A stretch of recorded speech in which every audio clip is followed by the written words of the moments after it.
Master Your Mindset Radio, episode 45. Welcome to Master Your Mindset Radio, the show where we empower you to conquer limiting beliefs and transform your world with your gifting and purpose. Now for your host, Elizabeth Nader. Hey everybody, welcome back to another episode. Today we are talking about imposter syndrome, actually overcoming imposter syndrome. So for those of you who know what that is, you are going to immediately relate to this. And for some of you, you've never heard that term before, but actually have experienced some of this in your life. And I think it's something that definitely holds people back, especially would-be high performers. Imposter syndrome has a way of holding you back from accomplishing things in life, holding you back from relationships, holding you back from things you're supposed to be doing. So let's dig into, for just a little bit, what imposter syndrome is and how we can deal with it.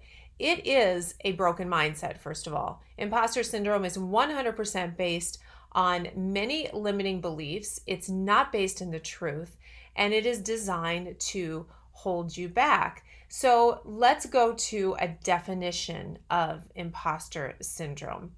Let's define it as a collection of feelings of inadequacy that persist no matter the fact that there is evidence to the contrary, no matter the fact that there is actual success happening.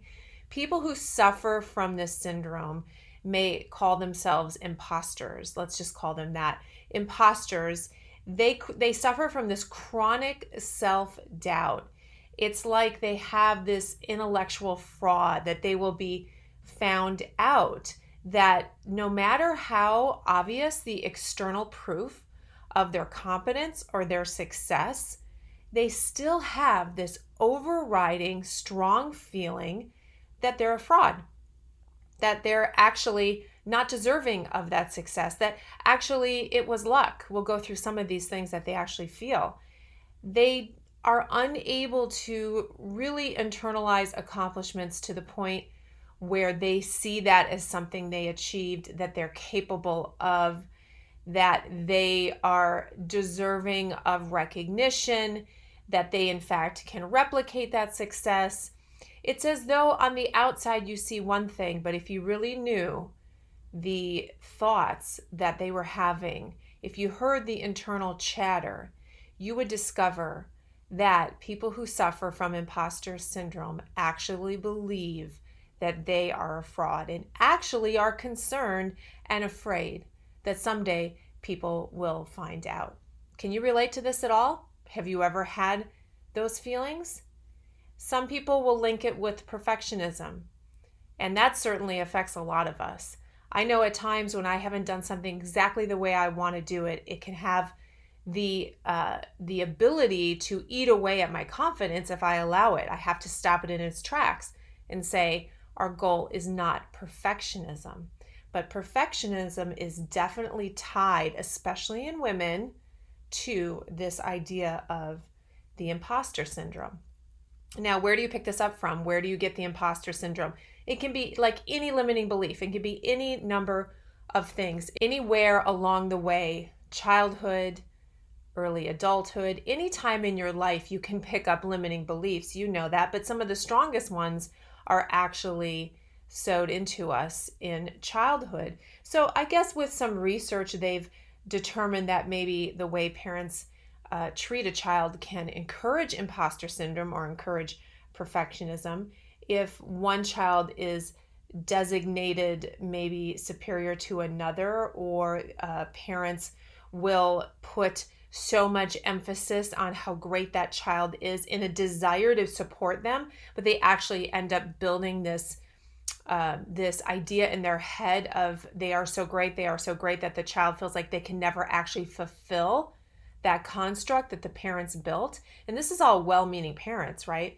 But that can have an effect later in life where the child now, as let's say a young adult, feels like, wow, I can't accomplish those things that my parents think I am. So we have to be a little bit careful as parents that while we fully support our children and encourage them, we're not setting them up for failure in this arena.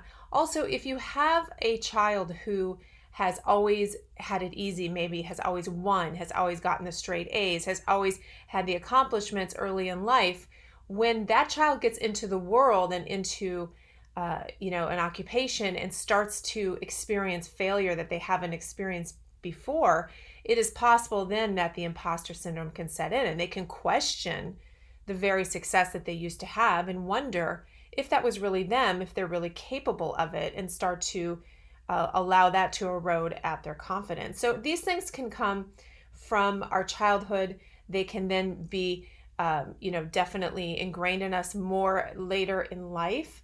But it's a feeling that will keep you back from your truest self. The imposter syndrome is a feeling that will keep you from moving in your purpose. Because guess what? The moment you decide to step out into something you believe you're supposed to do, many things will come out to attack you. And you will have failures and you will have questions and doubts. If you package all those things up into one big negativity package of I'm a fraud, I can't really do this, it will stop you in your tracks. But you're not a fraud. Everyone experiences failure. Everyone experiences challenges. Every time you try to do something, it's hard because it's supposed to be, and then you conquer that and you move on to the next thing. It doesn't mean that if you fail a little bit, suffer a little bit, have a setback, that you're not meant to be there. It doesn't mean that.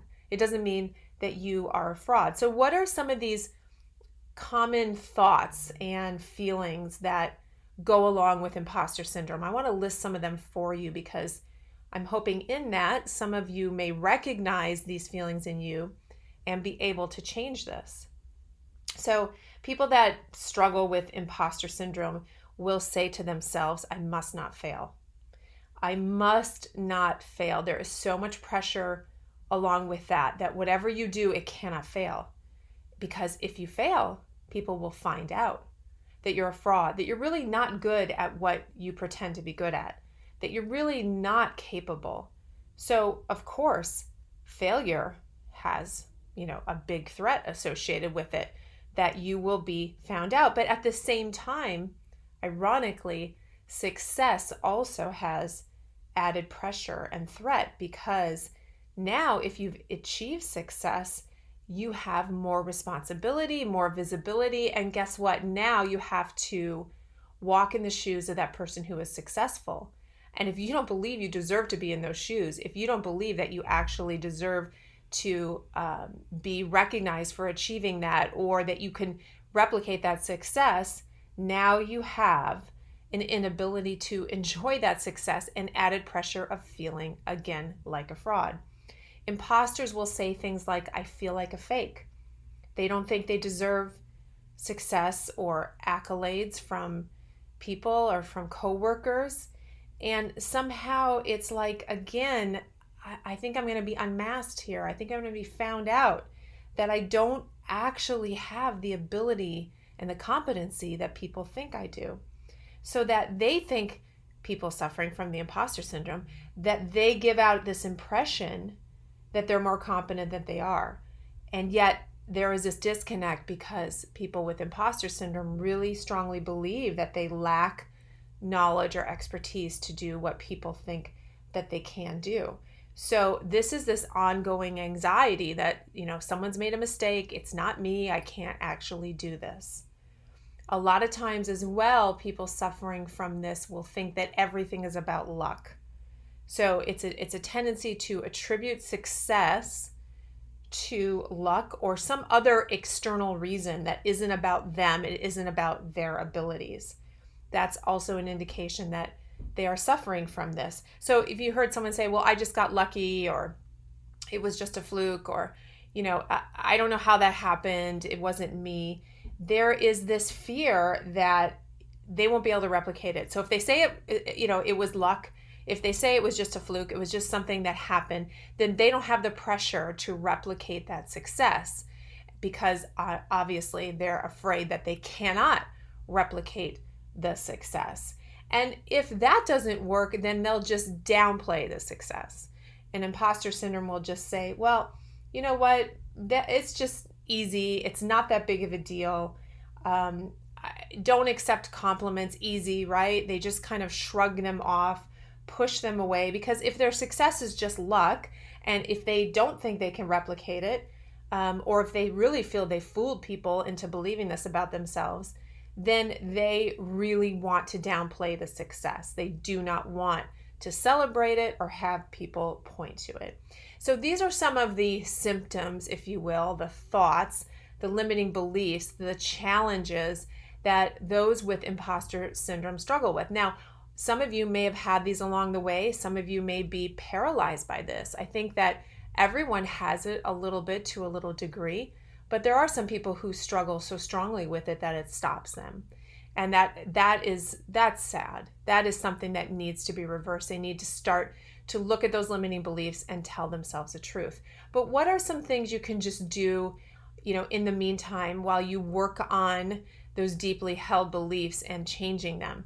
Just sometimes pushing yourself to show up for a situation that you're afraid of. Pushing yourself to just focus on someone else while you are performing what it is you need to do.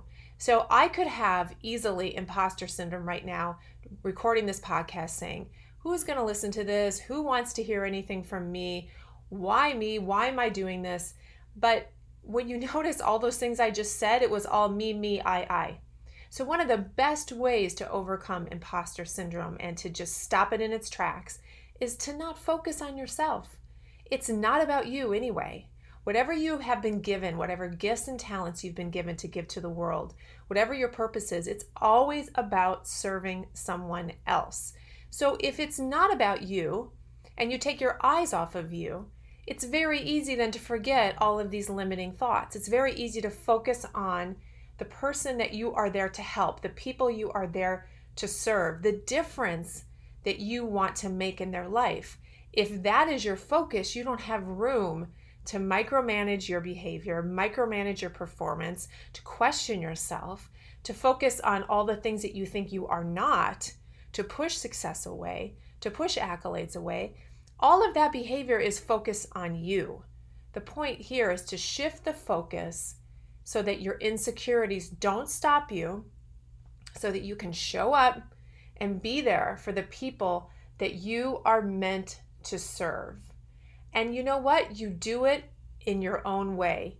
You run your own race. You do it in the way that is specific to how you were made. You don't try to replicate somebody else. You don't try to do it the way someone else is doing it, because then in fact you are an imposter. You have to be yourself. You have to do it in your own unique way. But with all of these things said, I think the most important thing is to find those limiting beliefs, to challenge them, to turn them around, and to really say to yourself, am I willing to believe the opposite of this? And am I willing to take my eyes off of myself and focus on those people that I am here to serve? Because when you do that, everything changes. It is probably one of the number one success hints that people give for public speaking. It's the same thing. It's not about you. Don't think about yourself. Think about the people in the crowd. Think about the people listening to you, the people that need to hear this. Even if it's one person, think about them. That right there is a major shift of energy and focus when you're doing public speaking. But the same is true for anything in your life where you feel challenged, where you feel like you're a fraud, or you can't do it, or you can't replicate that success, or you're not what everyone thinks you are. Eyes off of yourself. Focus on serving. And you know what? At the end of the day, just do it. Just show up. Just keep showing up every day. Only you can push through those limiting beliefs. Only you can change them. Only you can decide to change your focus. No one else can do it for you. I hope that encourages someone who is struggling with imposter syndrome, even a little bit, or those people that are really paralyzed by it. It's meant to and designed to hold you back from your greatness. We need each of you walking in your purpose, and we need you to overcome that so you can give to the world what you were meant to give to the world. Have a great week, guys. We'll talk to you again soon. Thank you for listening to Master Your Mindset Radio. Before you go, if you want to be part of a free online community of like-minded individuals for support, resources, and inspiration as you conquer your limiting beliefs and pursue your purpose, go to elizabethnader.com/community. That's elizabethnader.com/community, or search for Master Your Mindset Academy private group on Facebook. Looking forward to seeing you online.